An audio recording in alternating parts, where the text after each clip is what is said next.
दोस्तों ये नया वीडियो जो हम लेके आए हैं लेट फी पे जीएसटीआर 3B की लेट फी में काफी बदलाव आए हैं। तो मैं चाहूंगा आप वीडियो के अंत तक बने रहें, आपको क्लियरिटी आएगी कि आपको कितनी लेट फी देनी है। अब हम चलते हैं।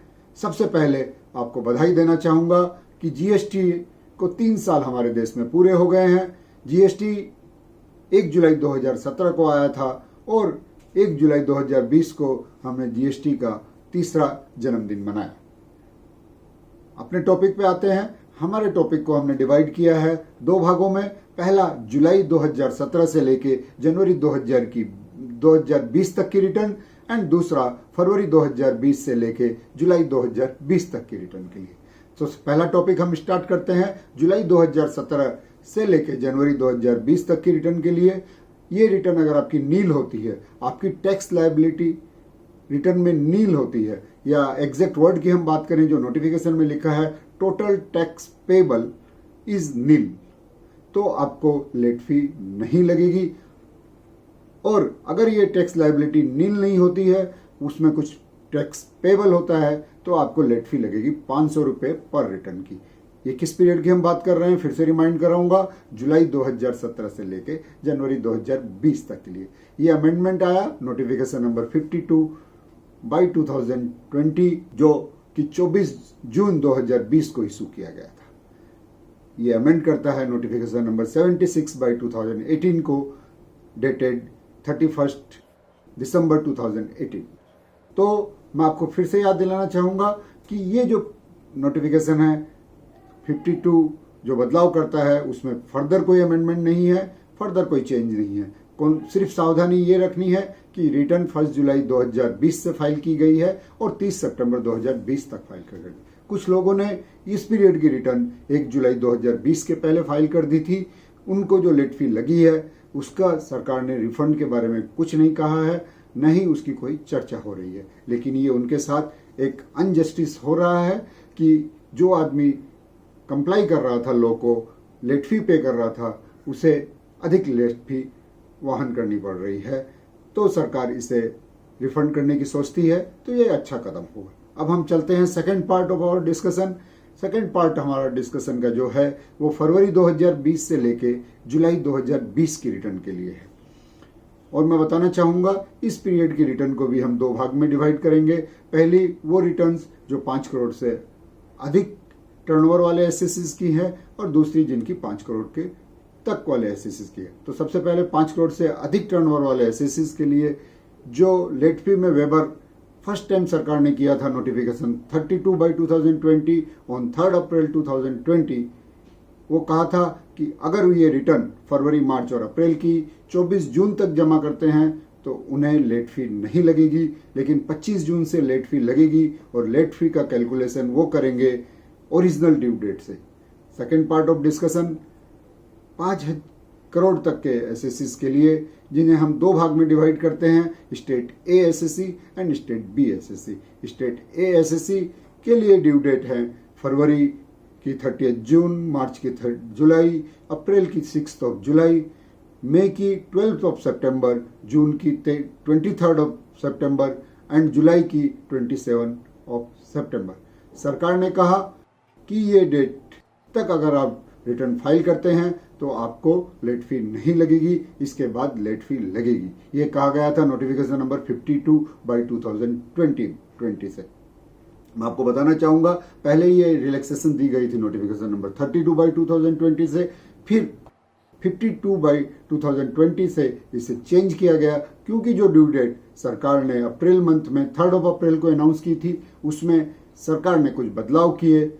जब नोटिफिकेशन 24 जून 2020 को इशू किए गए तो ये डेट में कुछ एक्सटेंशन आए, इस वजह से 52/2020 नोटिफिकेशन से ये डेट चेंज का सिर्फ ऑप्शन दिया गया था, बाकी लेट फी वेवर में कोई चेंज नहीं था। अब हम चलते हैं पार्ट बी लिस्ट वाले एसएससीज पे, क्योंकि उनके लिए 2 या 3 दिन की डेट एक्सेस रहती है, उनकी डेट बाद में पड़ती है। ये स्केटर्ड फाइलिंग ऑफ रिटर्न किया गया था सरकार द्वारा ताकि पोर्टल पे प्रेशर कम रहे। सर आप सब जानते हैं पहले 5 करोड़ तक के एसएससीज को रिटर्न फाइल करनी पड़ती है, फिर स्टेट ए लिस्ट वाले एसएससीज को रिटर्न फाइल करनी पड़ती है, फिर स्टेट बी वाले लिस्ट को, ताकि 3 भागों में सारी रिटर्न का बोझ बांट दिया गया है। तो इन्हें भी लेट फी नहीं लगेगी ड्यू डेट तक, ऐसा कहा गया था नोटिफिकेशन नंबर 52/2020 से। अब जो नया नोटिफिकेशन आया वो आया है नोटिफिकेशन नंबर 57/2020 जो इशू किया गया 30 जून 2020 को। लेकिन मैं आप सबको याद दिलाना चाहूंगा ये नोटिफिकेशन 30 जून 2020 को इशू किया गया, लेकिन इसमें साफ साफ कहा गया है कि ये नोटिफिकेशन लागू होता है 25 जून 2020 से। तो अभी हम इसको समराइज करना चाहेंगे। समराइज करते हैं, जुलाई 2017 से जनवरी 2020 तक की रिटर्न अगर नील है, नील के बारे में फिर से याद दिलाना चाहूंगा, total tax payable in the return is nil, then आपको नील लेट फी लगेगी। और अगर ये total tax payable in the return is nil नहीं है तो आपको 500 रुपए की लेट फी लगेगी। लेकिन आपको ध्यान रखना है ये लेट फी रिड्यूस जो की गई है वो आपको तभी मिलेगी अगर आपने ये रिटर्न 1 जुलाई 2020 से 30 सितंबर 2020 के बीच में फाइल की है। अब हम चलते हैं फरवरी 2020 से लेके जुलाई 2020 तक की रिटर्न के लिए। इसमें भी वही कंडीशन है कि अगर नील टैक्स पेबल है तो नील लेट फी, और टैक्स पेबल है तो 500 रुपए की लेट फी।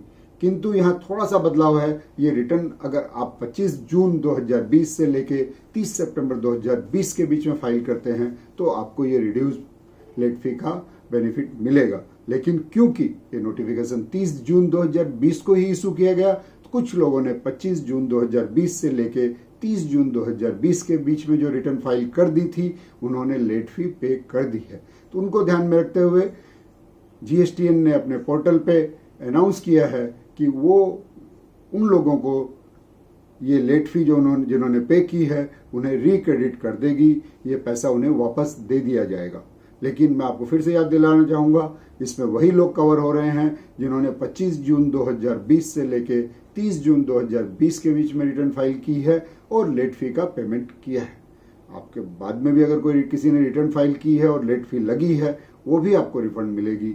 तो फिर से याद दिलाऊंगा, अगर आप इसमें नहीं कवर्ड हैं, अगर आप फरवरी 2020 से लेके जुलाई 2020 तक की रिटर्न की बात नहीं कर रहे हैं तो आपको कोई रिफंड या रिक्रेडिट की बात नहीं की गई है।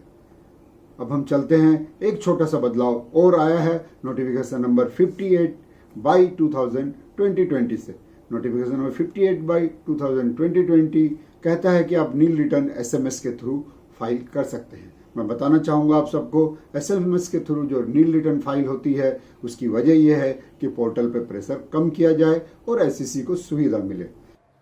जो नोटिफिकेशन नंबर 58/2020 है जो 1 जुलाई 2020 को इशू किया गया था, इसमें कहा गया है कि अब आप GSTR 1 भी फाइल कर सकते हैं। पहले जो अमेंडमेंट आए थे, पहले जो प्रावधान आए थे उसमें एसएमएस के थ्रू आप GSTR 3 भी ही फाइल कर सकते थे, GSTR 1 फाइल करने का प्रोविजन नहीं था।